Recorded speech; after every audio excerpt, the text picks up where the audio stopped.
Okay, so the class is being recorded, and this is me, Dr. Sameh, and this is Candide. We're doing Candide. We're starting and finishing it today. It's a very nice novella. We wouldn't call it a novel because it's shorter than a novel, and we wouldn't call it a a short story because it's a longer than a short story. It's uh, something in the middle between being a novel and between being a short story. What perhaps it shares with novels and short stories would be the fact that it's a narrative. And by now, you know what a narrative is. When you have somebody telling a story, and telling a story, moving normally in a chronological order, starting with the past and then moving to the present and then proceeding to the future. This is what traditional narratives go, or how they go, actually. Of course, we have other narratives, but perhaps this is the subject of another day. So the focus today would be on the narrative that we call Candide and the ideas that the narrative projects and addresses. So let me perhaps ask you and tap into what you guys already know. When I say Candide, does it ring any bells? Are you familiar with it? Are you familiar with the novella? Have you read it? Have you seen it perhaps presented on the stage or made into a movie? Indeed. Does it ring any bells? Anyone? Yeah, Sophia, go ahead. Doctor, I've heard about Pangloss. Yeah. So how much do you know about pandas? As much as I know, he's not a good person, Mm-hmm. Not a and good I think person in he what bullies sense? the slaves or the black people. I don't know. I'm not sure. I just heard about him, Pangloss. Obviously, he talks. I mean, that's bigger than that. With him, we're talking about ideas and thoughts, not about a particular nationality or race. I mean, he didn't talk much about blacks or no. I mean, he is bigger than that, and this is what we're going to see in a minute. Any other ideas about Candide? Who Candide is? What Candide stands for? That's fine. I mean, if you don't know, then that's fine. Khalid, go ahead. Does it also stand with about for freedom and secular Yeah, it stuff like that? has. Yeah, it has. Yeah, and those ideas, among other things. Yeah, it addresses those ideas. It's basically about, you know, ideas about the world and the universe and ideas about, um, whether we as human beings are or have free will or we're destined. Ideas about the benevolence of God or the lack thereof. So it's bigger than small ideas. I mean, even the idea of freedom in a small secular sense is not there. I mean, it's bigger than that, as we're going to see. Anyway, normally when we have a novel or a play or a poem, we normally look at it against the background, I mean the age and the social background in which it was written. So when we talk about Candide, we're talking about the 18th century. I mean, we're talking about 18th century England, we're talking about 18th century Europe. So how much do we know about the 18th century Europe, if any? Because we have already taken 17th and 16th century Europe, right? When we spoke about the Renaissance, when we spoke about Othello and uh, the Duchess of Malfi, right? So are we? breaking away with the ideas of the 17th and 16th century? Yeah, in a sense, yes. So that would all go under the umbrella of Renaissance or Renaissance, a time where there was a great deal of learning, a great deal of discoveries, right? Medical advancements, right? So we're moving ahead. The trajectory is, or the progress never stops. 18th century England and 18th century Europe were also very progressive in terms of ideas and also in terms of material progress. There were advancements. There were lots of philosophies, and those philosophies were promoting progress. The fact that progress will never stop, and the fact that we live in the best of all possible worlds, right? How do we do that? What are the manifestations of this best of all possible worlds? I mean, when you see people having enough money, having enough, I mean, they live in prosperity. There is medical advancements. Healthcare is universal, perhaps. So these are all signs of prosperity and progress, which people were seeing happening at the time in the 18th century. So when people see that, they come out of periods where it was all dark, where it was all poverty, where it was all plagues and civil wars, and when they come to a time where they see a relative peace, they see a relative stability, relative prosperity, they, of course, they feel happy about it. So our problem with the 18th century is that it was a time of overriding optimism. So people were so optimistic. And obviously, there is nothing wrong with being optimistic, right? I mean, we even encourage people to be happy, to have like a positive outlook on life. But when you have things that are not confirming this optimism, that are telling you something else, you start to stop and think, right? So we had people who started to think and say, why are people that happy? Why, why is this happiness and this overriding optimism when there are wars, when there are civil wars and human beings are killing each other, slaughtering each other, when there are plagues, where there are earthquakes claiming the lives of thousands and thousands of people. Okay, so you have this mismatch in the 18th century between the optimism of people and the actions on the ground, things that are happening that are kind of saying that this optimism is not uh, justified.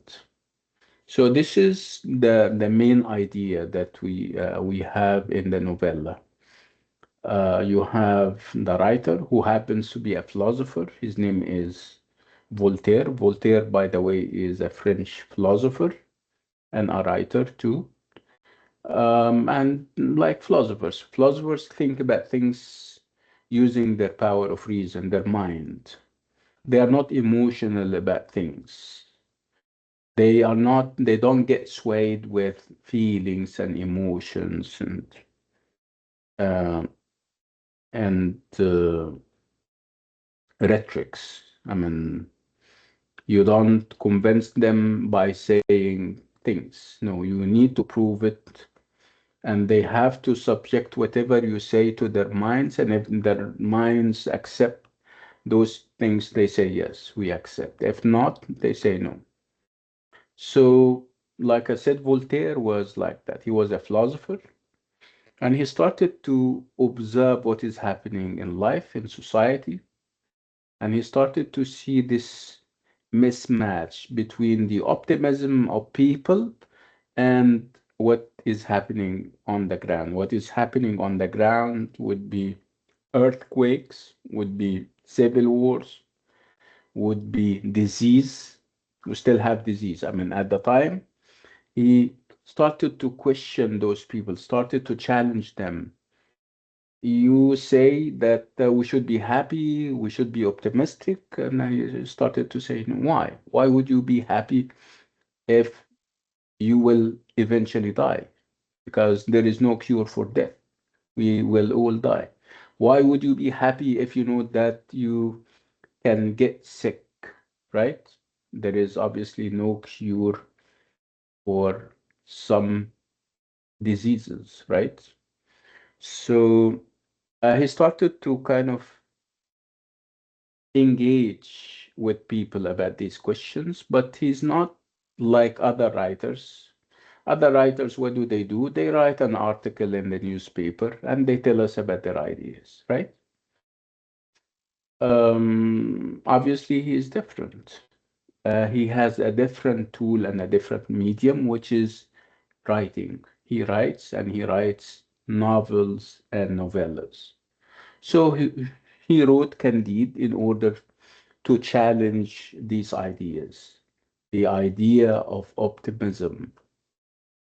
He said, I mean, you need to remember that in the 18th century, you don't have, many educated people, right? You don't give them an article and they read it, they dissect it, analyze it, and then they come up with conclusions. No. You need to give them a good story. Okay, so you give them a story, they like the story, and they start to think of the lessons that they can get out of this story. And this is exactly what he did. Okay, so it's a story, but with a moral or a number of morals. I mean, lessons to take away. Okay, so this is what Candide is. Candide is obviously the name of the novella. So it's a novella, but it's not like other novellas. It's more complex. No, complex, by complex, I don't mean difficult. I mean, it has deep and profound ideas. Okay? So if you have a story or a novel that has deep and profound ideas, so we wouldn't say it's a novella and full of stop, or a tale or a story. We would say that it is philosophical. So it's a philosophical tale, right? It is because it talks about the benevolence of God. It talks about this idea of optimism. It challenges the idea of optimism. It mocks people. It makes fun of people because they believe in optimism when everything in the world is saying, no, there shouldn't be optimism. Optimism is not justified because we can still see people dying, we can still see people getting sick, we can still see wars, we can still see earthquakes and volcanoes and tsunamis and whatnot, right? And the main premise, the main principle upon which the whole novel or novella goes around is the idea of whether we really live in the best of all possible worlds or not, and also the idea that the world is governed by a benevolent God. Candide is saying no. Candide is saying no. Well, this is not, I'm saying Voltaire is saying no. This is not a benevolent world, and we're not living in the best of all possible worlds. I don't agree because of the wars, because of the disease and everything in between. Normally, in a society, you have people, I mean, going about their lives doing this and that. And you also have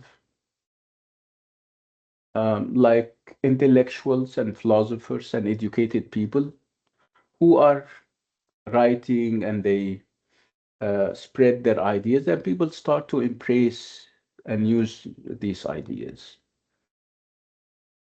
Okay, so there is ideas and ideologies in this age, and they were promoted and given prominence by some philosophers like um, we have a German philosopher. We also have an English poet, and they all talk about this idea of living in the best of all possible worlds. They talk about the fact that there is benevolence in the world. So this is in a nutshell what we're going to be discussing today. Okay, so it's a novella that has lessons that we can take away. What is the main premise or the main principle? The main idea is that people are overly happy. People are overly optimistic, and some philosophers are saying, no, why are you optimistic like that? Because what is happening in society is not not showing us that we should be happy. These are the two forces that the novel or the novella is moving against. Okay, so what kind of novella is it? I said one of the interpretations would be that it is a philosophical tale because it addresses deep and profound ideas, right? Some other people say that this is a travel narrative because when you read the novella, you're going to find that the main character and his companions are moving from one country to another, from one continent to another.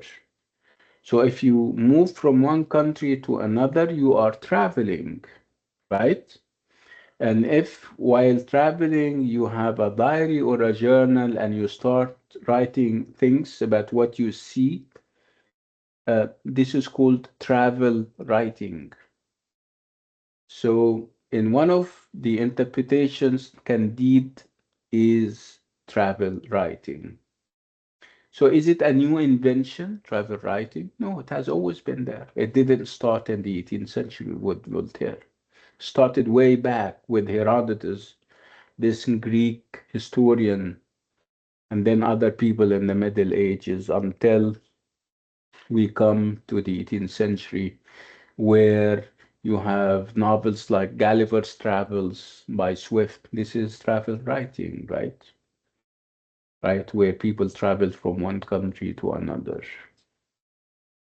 Okay, and then they reflect on what they have seen. I mean, we actually have actual, not fictional, travel writing. If you think of people like Marco Polo, who went all the way to China and lived there for perhaps 20 years, and then he went back to Italy and started to write what he has seen over there. This is travel writing. So what we're trying to say is that Candide is also travel writing. In one other interpretation, we refer to Candide as a satire. Satire. So what's a satire? A satire is a work that is meant to ridicule and mock people and their behavior, especially if this behavior is bad or immoral. So this is called a satire, سخرية.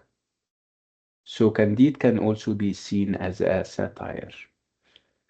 But is it a direct satire? Because this is one of the questions that we keep asking ourselves. Is it a direct satire where Voltaire is telling people right in their eyes that they are wrong? No, this is not art. If you're too direct, this is not good art. And Voltaire is a good artist. He knows that he shouldn't be direct and preachy about things. He shouldn't tell you do this and don't do that. He's not on a pulpit preaching things to people. No. That's why we're saying that Candide, the novella, is a satire, but it's an indirect satire. Why is it indirect? Because you have characters and they are behaving in certain ways, and it's up to you. You yourself should be able to judge and see who of them are good, who of them are bad. You check their ideas and see whether you like those ideas or not. So this satire, like I said, is indirect because keeping up with good art, it shouldn't be preaching things, telling you do this. No, it shouldn't, in our context, it shouldn't tell you stop being optimistic because there are wars and there are diseases and everything. No, it shows you people in action in situations where there are wars and the horrors of wars, and you decide that this is bad. Okay, so this is what is perhaps interesting about the whole project. Okay, so let's move to the slides and see what we are in for. Do you have any questions before I proceed?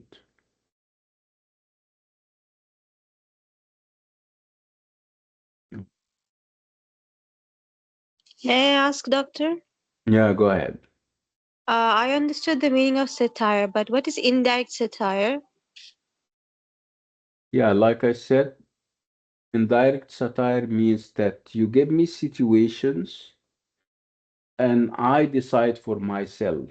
I challenge ideas that you believe in, that you embrace by having characters behaving in a certain way, and you get the message that I am mocking them as a writer, but not in a direct way. I give you an idea, and I create a situation where this idea is challenged. So you get the message that I am ridiculing or making fun of the idea, but in an indirect way, because I don't decide for you. See? Okay, thank you, Doctor. Thank you so Mhm. much. So let's move to the slides and see what this is all about.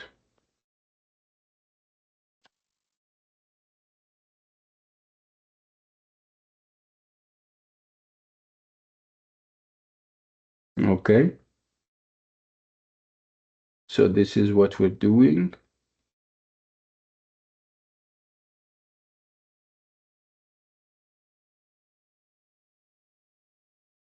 So Voltaire is the name of the author, and Candide is the name of the novella. It has a subtitle, a side title, which is optimism. And of course, it can tell you a great deal. First of all, let's unpack the title. If I say Candide, and before Candide, of course, we talk about Voltaire himself. Voltaire is a French philosopher, which tells you that this text is a translation. So it's not the original, because the original is in French, and we don't speak French. We're English major, right? So this is a translation of a text called Candide by Voltaire. And like I said, Voltaire is a French philosopher, a very famous one, and he is known for his uh, um, em- empiricism. We'll talk a lot about two things. We're going to talk about empiricism, and we're going to talk also about traditionalism, um, accepting things as they are. Empiricism, when somebody is empiricist, he does not believe in things in an emotional way. You have to prove things, he has to see things, he has to touch things. So we have those two strands in the novel competing. You have empiricism, and you have those who are using only their minds. They are theoretical. They are we call them um, intellectuals who only use their minds. So those two strands are competing in the novel. And Voltaire happens to be an empiricist. In order to convince him of things, you have to show him things. He has to touch them, he has to feel them, and of course he has to use his mind. So an example of his empiricism would be that he lives in a country or in a continent and he sees wars, and this is empiricism. He feels the horrors of wars. This is empiricism. Okay. So if you come and tell me about happiness and optimism, these are things that I cannot prove. I cannot confirm. I cannot see. So I don't accept them. So this is the main idea. So Voltaire, and we have Candide, and the subtitle is optimism. Again, like I said, this belongs to the 18th century, where people were, they felt optimistic about life and progress of life and the advancement in all the areas. So these are ideas about when Candide was published in 1759, and how it was issued in three different editions. And you would ask, why in three different editions? Why not one single edition? And the answer is easy. The novel is full of what other people are considering blasphemy. Blasphemy, when you say um, offensive things about religion, about God. So people considered Candide, or Voltaire expected that people will react in an angry way. Not all people, of course. Traditionalists will react in an angry way. So, in order to avoid this, he made three different editions. An edition was published in Geneva, and the other in Amsterdam, and the third was in Paris. So if one of them get confiscated, the other would be released. And this is exactly what happened. Again, you have the title page, and you have the on it part of it from the German of Dr. Ralph. Again, Voltaire didn't reveal his name at the beginning. He said that I am translating this work from a text by a German doctor by the name of Rad. This is another way of avoiding persecution. He didn't want to have clashes with the authorities, but he revealed his name, and he admitted that he is the author only in 1768. Um, these are things that we're going to see and have repeated all the time. So we better look at them and be familiar with them. We will talk all the time about God or deity, and we're going to talk about God as being benevolent, muhsin, khayyir. We're going to talk about God as being all powerful, all knowing. Okay, so we'll talk about the benevolence of God. We're going to talk about the omnipotence of God. Omnipotence means that God is all powerful. And we're going to talk about the omniscience of God, which means that God is all knowing. There is going to be a great deal of talk about evil. And when we talk about evil, we talk about two types of evil. Talk about natural evil and moral evil. What's the difference, if any? What is natural evil?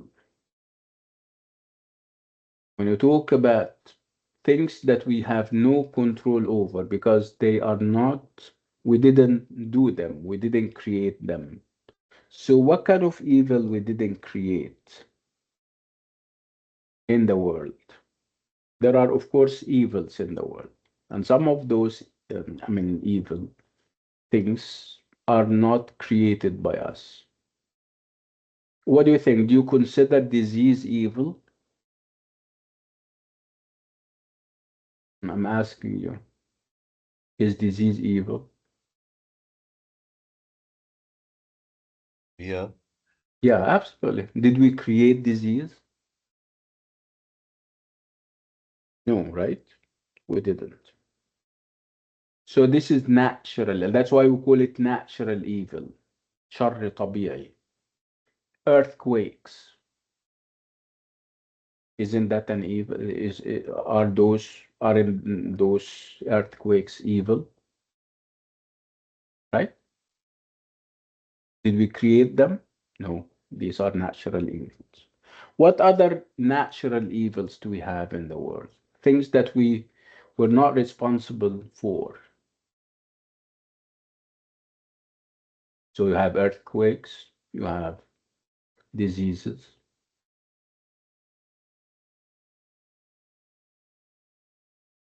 we have tsunamis sometimes, right? Okay. How about wars? Are wars natural evil? Are we responsible for wars? I'm asking you.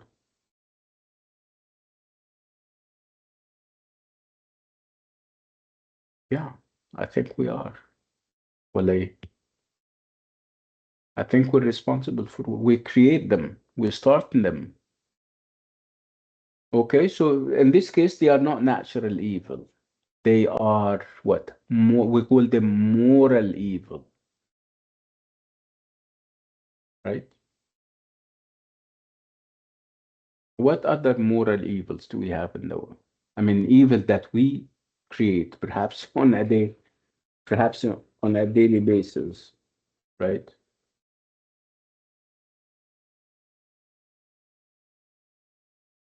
Corruption.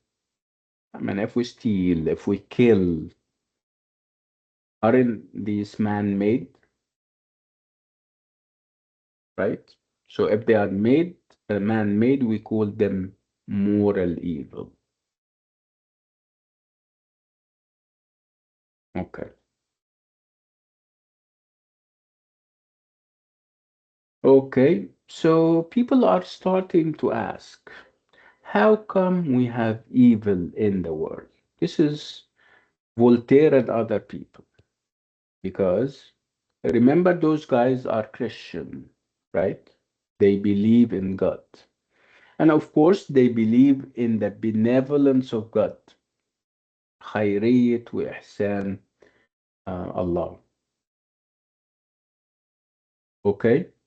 When they see natural evil in the world, when they see people killed in an earthquake, they say, how come you guys who believe are saying that the world is governed by a benevolent God? How come there is evil? How come we still have disease? How come we still have people who die eventually? See, they are questioning the benevolence of God. Okay? Why? Because they see evil in the world, they see natural evil. Again, this is the main idea or premise. Let's move on. Okay, so we need to also remember that Candide, the novella, is a narrative that takes us from one country to another, from one continent to another. And in this case, it is a journey. It's part of what I referred to earlier as travel literature. Okay? So these are basically journeys. Journeys means that you travel, right? If you're traveling to the US, for example, this is a journey or a trip where you meet people, you reflect on things, you see habits or new habits, right? Um, so we have a physical journey where people move actually from one place to another, and we also have philosophical journeys, journeys of ideas, because on the way, while moving from one place to another, they are introduced to new ideas. They start to question their own ideas. They start to assess their habits and whether those habits coincide with the habits of other people in other countries and continents or not. So, is that new? I mean, the idea of having journeys? Absolutely not. We have had people traveling physically, and we have also fictional journeys where people are imagining that they move from one country to another, pursuing um, a perfect world, because this was one of the drivers of those journeys. At one point, people started to go out in order to look for a perfect world. So why? Why would you seek a perfect world? You seek a perfect world because you think that the world that you live in is not perfect, right? And what are the signs of perfection in a world? What is it that people look for so that they can feel happy in the world they live in? When what is available? I'm asking everyone.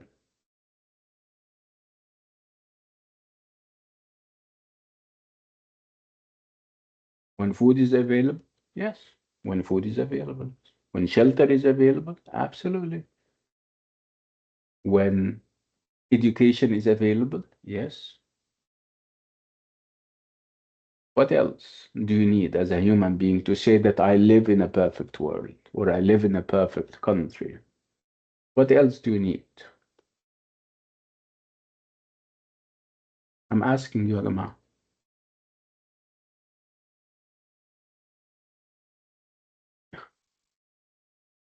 A transportation system? Yeah, yes. Yeah, nice. Yeah, a good transportation system. Yes. Yeah, you need to have perhaps equality between and among the genders. Females should be treated like males. They should have access to education, right? They should have equal rights. People are all the same in terms of rights and obligations, right? Nice. What else? Fair distribution of wealth.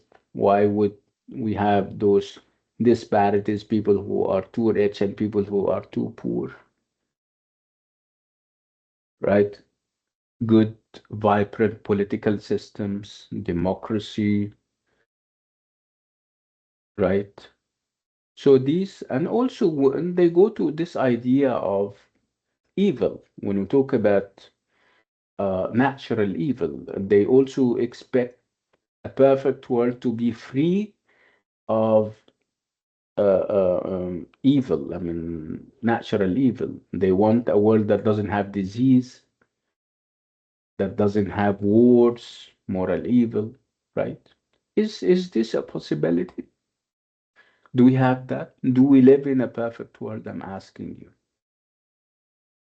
Do you think we live in a perfect world?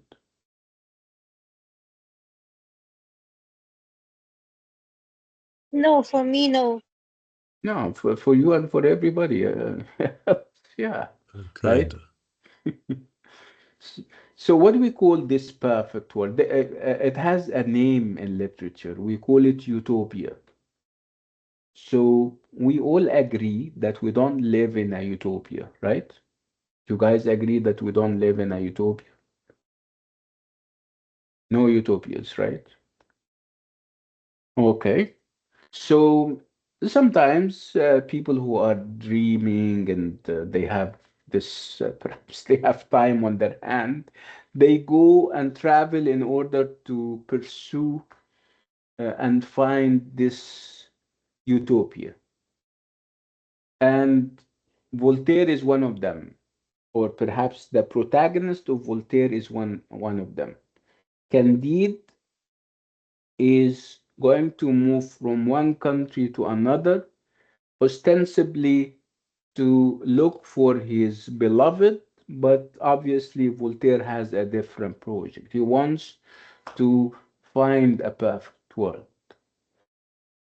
Do you think he's likely to succeed? Have we ever had a perfect world? No. No.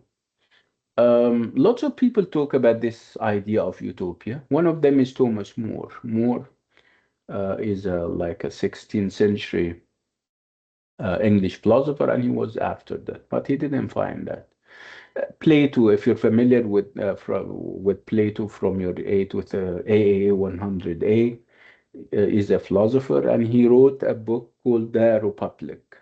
And The Republic is about finding this Medina Fadila. We call it in Arabic, we call it Medina Al Fadila or Utopia. Okay.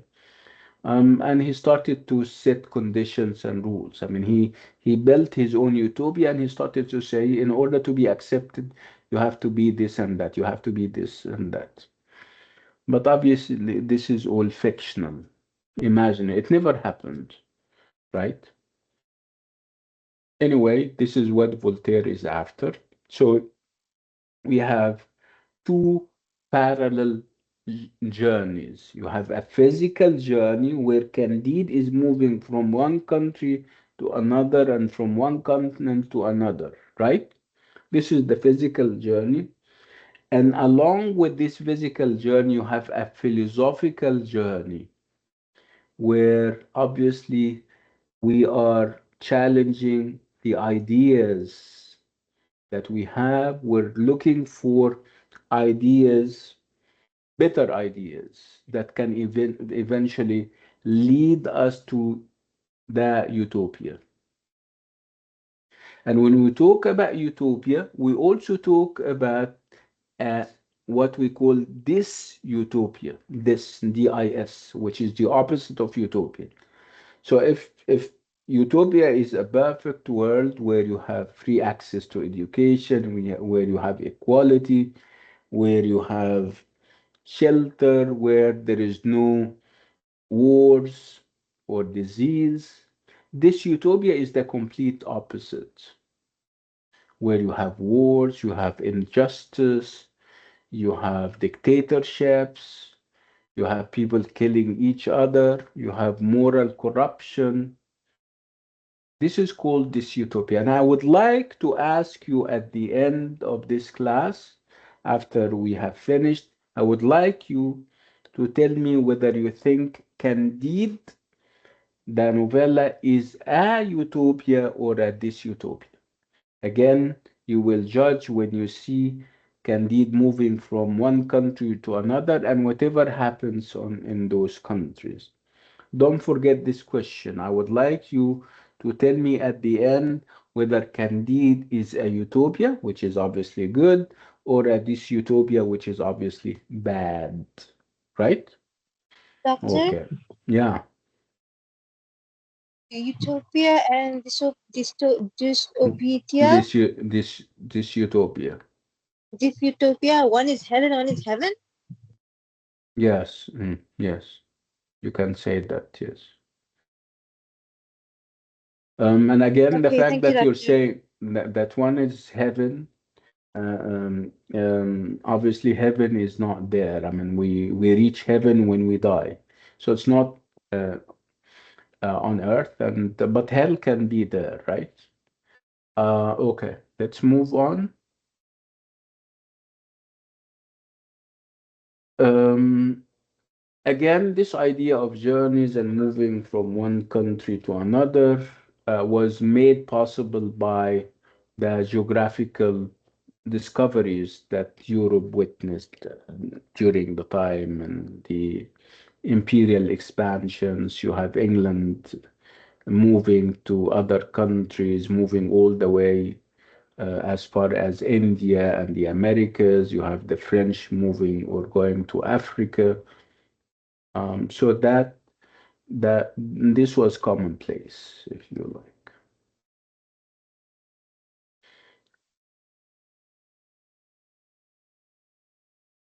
So these are, like I said, these are historians who also spoke about the idea of moving to other countries, looking for different things. Some of them looking for, or I mean, to observe people in other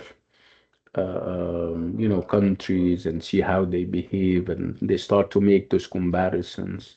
You have Herodotus, who is a fifth century Greek philosopher, I mean historian, and he was interested in relating the morals and religions of the countries he passed by. I mean, he started to kind of telling us how they behave and stuff like that. And then you have Pausanias, who is a second century philosopher and a religious, person who traveled through Greece, and he started to describe the belief systems and cults of the communities he met over there.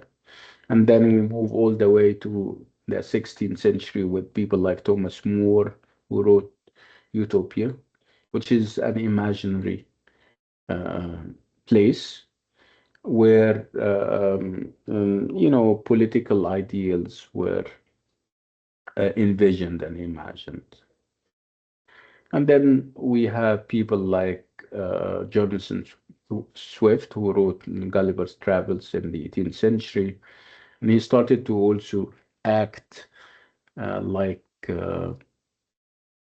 Voltaire. Actually, he was earlier than Voltaire, and they say that Voltaire was inspired by Gulliver's Travels by Jonathan Swift.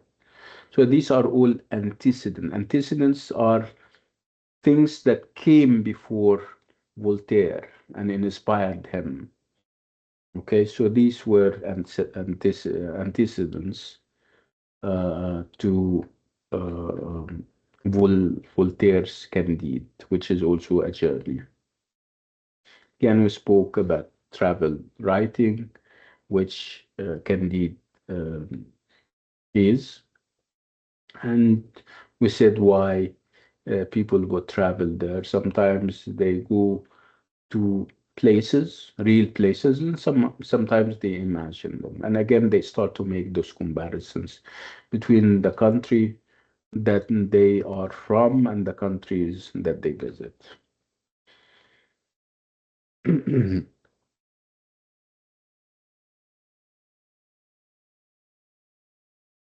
Again, when we talk about traveling and moving to other countries in order to pursue perfection, this is called you're looking for a utopia.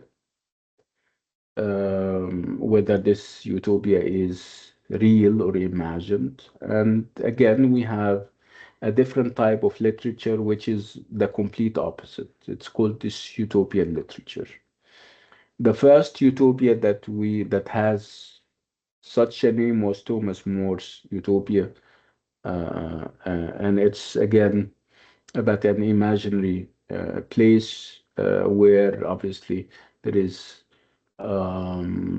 all the ideals that people think of: free distribution of wealth, equal access to education, men and women. Again, a contrary tendency would be this utopia. And these utopias are all over the place because the world has never been utopian in any sense. going all the way to perhaps 1984 by George Orwell, for example. Gulliver's Travels is an example of just that. You have it's more or less this utopian kind of work where the habits of people are satirized and mocked. Again, we spoke about the idea that Swift was an inspiration for Voltaire. Voltaire got inspired by Gulliver's Travels and also by Robinson Crusoe by Daniel Defoe, where it's basically the idea of traveling from one country to another, and also the idea of being stranded on, strange islands, and then you start to fend for yourself. Another perhaps influence would be Samuel Johnson, who wrote The History of Rasselas, Prince of Abyssinia. Abyssinia is modern day Ethiopia. Again, it's also about a prince who pursues and goes after an ideal place. We spoke about Candide and what kind of genre it is. We said that it can be a philosophical tale. Again, it can be a satire. Um, it can be any of these. It can be a fable or a parable where you have a moral lesson at the end.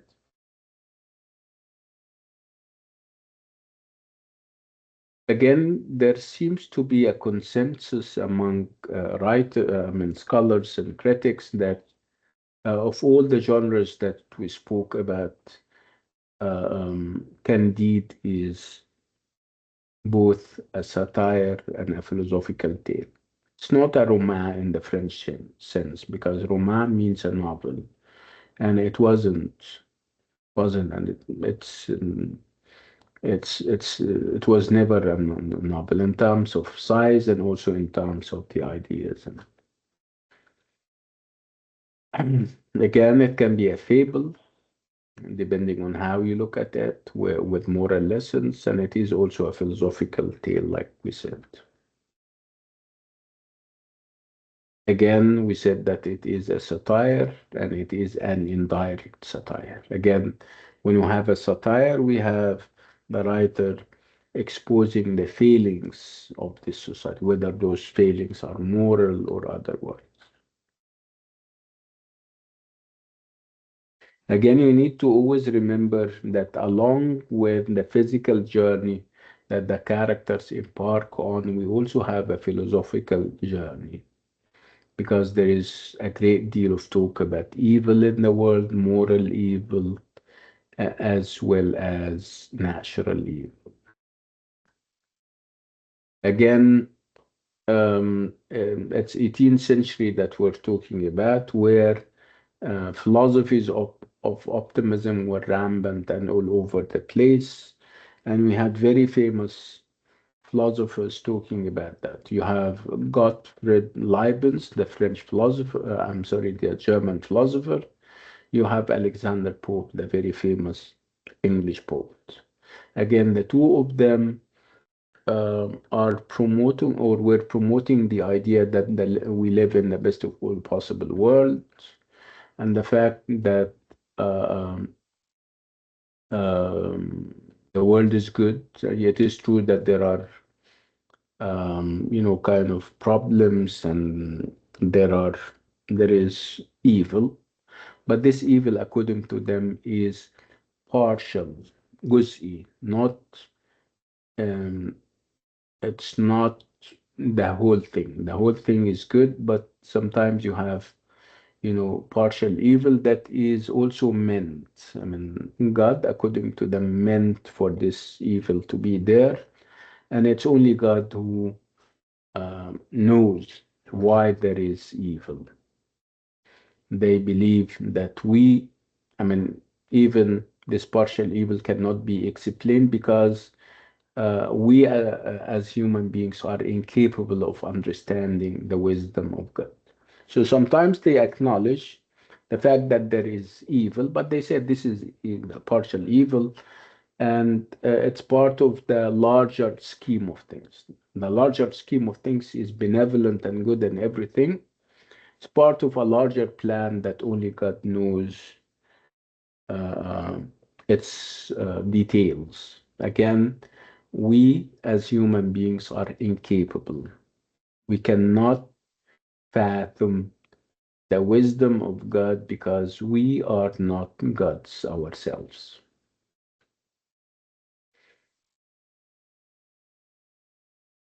Spoke about the title page, spoke about the fact that this is a translation, and again, the novella itself is a translation from French, and even Voltaire is saying that what he wrote is a translation from the German of Dr. Ralph, again for political reasons, like I said. He is talking very candidly and very aggressively against established ideas like the benevolence of God, like the failings of the Christian church. And these are ideas, uh, uh, these are serious ideas that can take him to prison.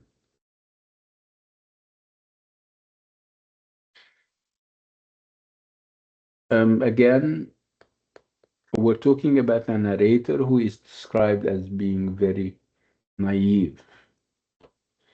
So this is what we call in the literature unreliable narrators, because you cannot really take what he says very serious. Not everything. Again, uh, perhaps this is a strategy, again, meant to tell us, yeah, even the narrator is naive. So if he gives us political ideas that do not kind of resonate with people because people are traditionalists, that does not resonate with the authorities, you need to remember that the narrator is naive. So from the outset, the reader is thus given very clear hints not to take at face value the narrator's version of events and his judgments of individuals, peoples, and places. Again, this can be a strategy. Again, what you will feel all through is the fact that we have irony, and we call it literary irony. And irony happens, of course, when you have situations, when you have characters who are deluded, they don't see life for what it is. So this is all irony that sometimes you understand as a reader, but the protagonist or the character himself does not. So Voltaire makes extensive use of literary irony. One of them would be the use of a naive or deluded hero or unreliable narrator whose view of the world differs widely from the true circumstances recognized by the author or readers.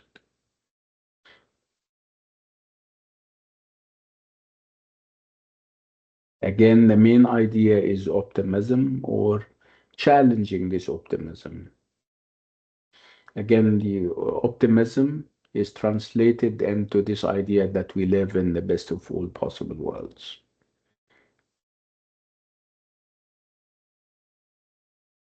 And then we have characters like Pangloss, and Pangloss happens to be the protagonist's tutor, private tutor. And if you have a teacher and you are in your early years, you get affected and influenced by this teacher very much. You can even embrace whatever ideas he or she tells you. So Pangloss is Candide's tutor and is the inexhaustible spokesman on behalf of optimism. He's known as such, that he is the spokesman for optimism. Everything is good and is for good reasons, according to Pangloss.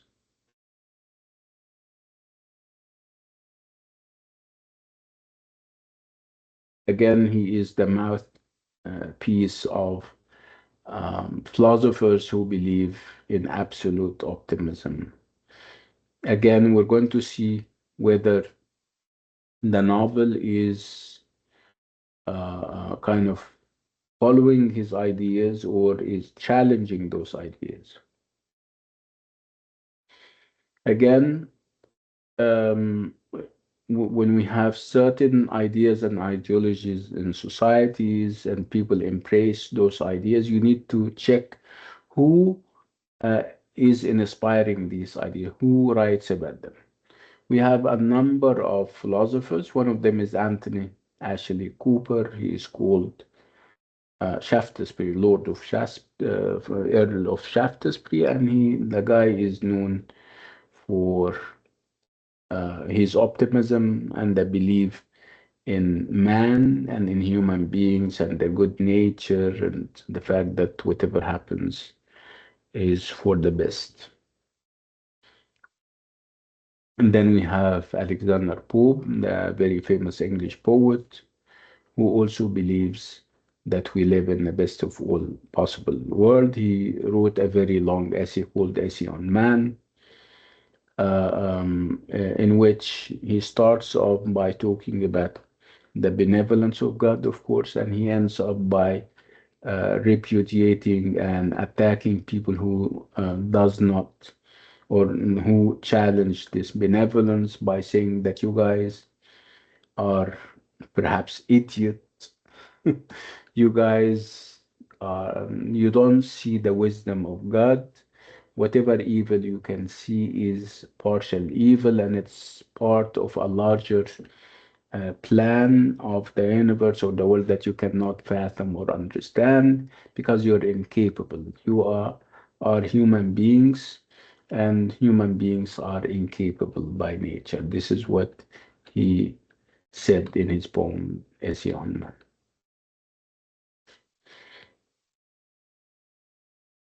And then we have philosophers like Leibniz, and Leibniz with like um, a philosopher that believes in the, of course, philosopher of the mind.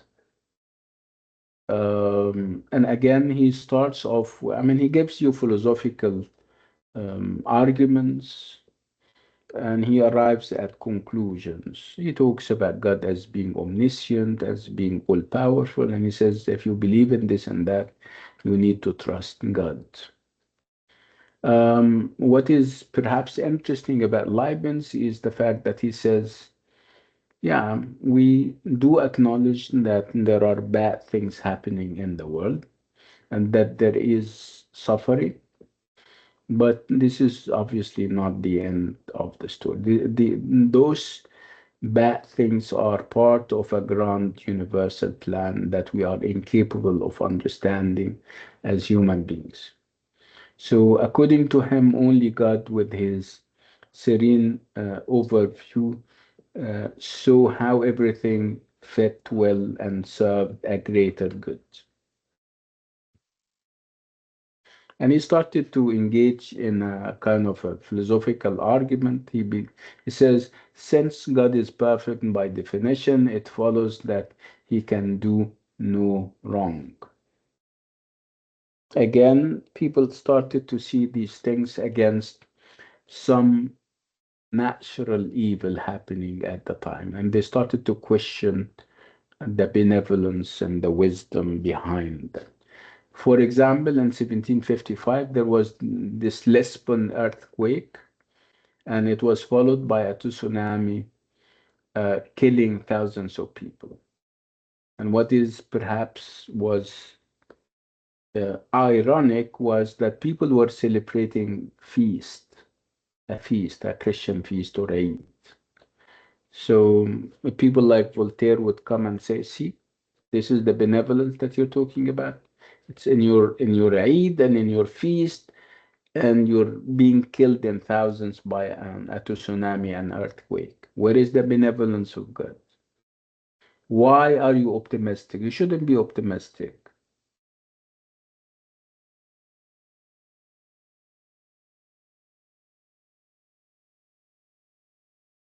Um, Again, if they fail to convince you, so this was happening when they failed to convince people like Voltaire that we live in the best of all possible worlds and there is a wisdom behind what is happening. To they started to talk about man or human beings as being sinners by nature. They say, remember, you are the descendants of Adam and Eve. And Adam and Eve committed a sin. They plucked from the forbidden tree. You are the inheritors of Adam and Eve and their sin. So if there is evil in the world, it is punishment for you. Punishment that will never end.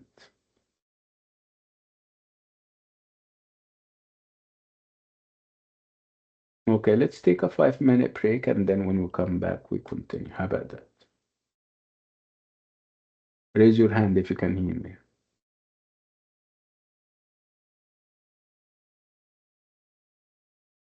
Hello. Okay, so I'll see you in 5 minutes.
No,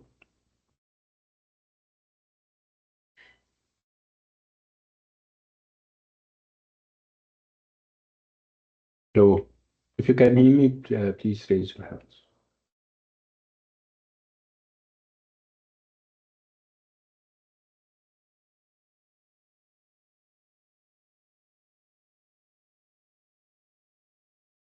Guys, if you can hear me, if you can alert your colleagues that we're back.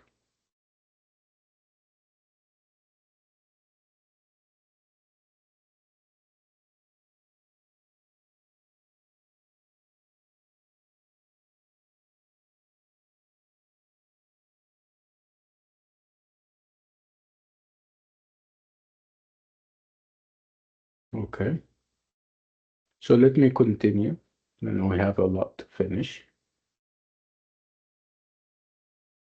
So this is where we stopped. Stopped with what we call the origins of optimism. We started off with people like Alexander Pope. We also spoke about what else did we talk about? Spoke about Leibniz for quite some time. We spoke about the Christian belief. I mean, talked about the idea of the original sin. And it all comes down to the idea that we live in a perfect world, in an almost perfect world, and if there is evil, this evil is partial and it is part of a larger scheme of things and a larger plan that only God can. Uh, I mean, God um, has his own ways, and human beings are incapable of fathoming the wisdom of God. Again, we spoke about evil and the problem of pain, why we have pain in the world, why we have evil. And again, there is always this talk that if we have pain and evil, this is inconsistent with the idea that we have a benevolent God.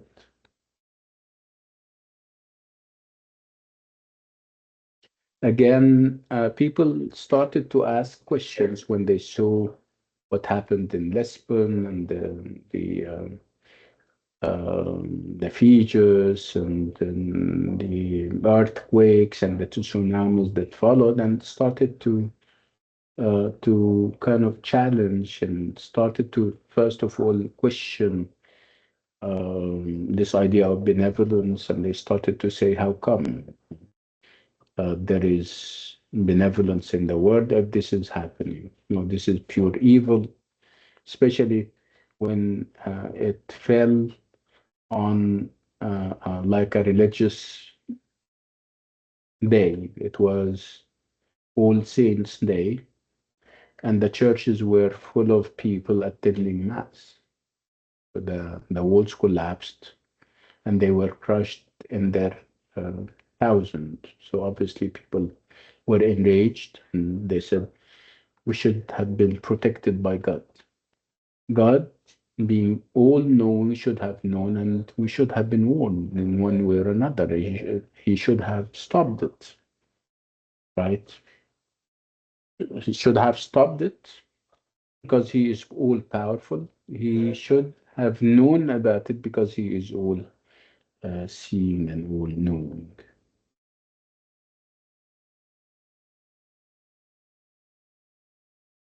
So this is how they started to ask questions. It all started with this Lisbon earthquake, where much of the infrastructure of the city was destroyed. And what is even worse was the fact that after uh, um, this earthquake, there was also the 7 Years' War. And again, there was much butchering and killing, and again, there were wars. I mean, it became like a world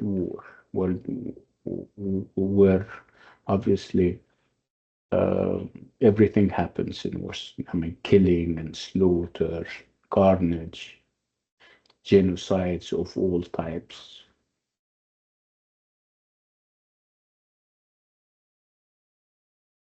This is again Alexander Pope justifying the ways of God to people, accusing them of being incapable of fathoming the wisdom of God, and how this partial evil is part of what he refers to as universal good.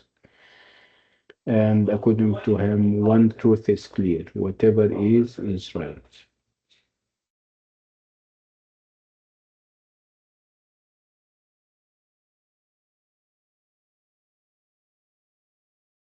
And again, we spoke about Christian beliefs and how I mean, the Christian church was justifying what happens as part of this idea that we are the inheritors of the original sin. So this was also very clear. Again, that wouldn't appease or please people who use their minds like Voltaire, who believe that empirical as they are, they need to see things happen in the ground. If you want to convince me that there is benevolence and there is goodness in the world, there shouldn't be evil or pain or disease. But since this is happening, you don't come to me and say that we live in the best of all possible worlds.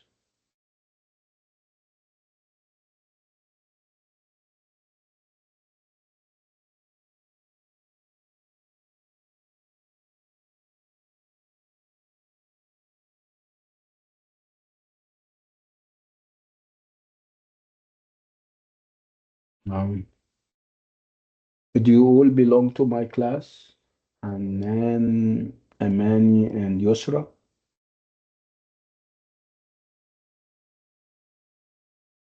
Hello?